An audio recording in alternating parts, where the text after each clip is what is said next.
Утре е Свети Трифун, а лозарите ќе ги закројат лозијата и во Штип. Повозрасните граѓани на терен велат традицијата не се менува, иако изутрина е и задушница. Велат наутро на гробишта напладне лозје, за да се благослови годината и да се одбележи празникот како што доликува.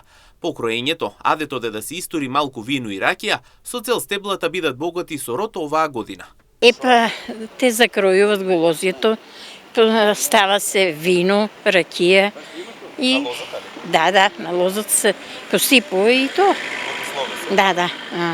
Епа таму викаме поп читат и дотиете на лозе да кројуваат, да се музика да запијат, там млажите да пеат, обавезно.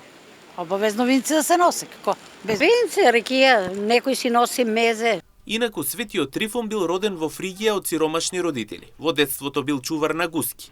И уште од детството врз него била голема Божијата благодат и можел да исцелува болести кај луѓето и кај животните и да изгонува бесови. Во тоа време во Римското царство завладеал царот Гордијан, чија што ќерка се помрднала од умот и со тоа го фрлила царот во голема жалост. Ниеден лекар не можел да ја помогне на лудата Гордијана. Тогаш демонот прозборе преку девојката и рече дека освен Трифон никој не може да го истера. После многумина Трифони ширум царството, по Божја промисла го повикали овој млад Трифон. Го довеле во Рим и тој ја исцелил царската ќерка.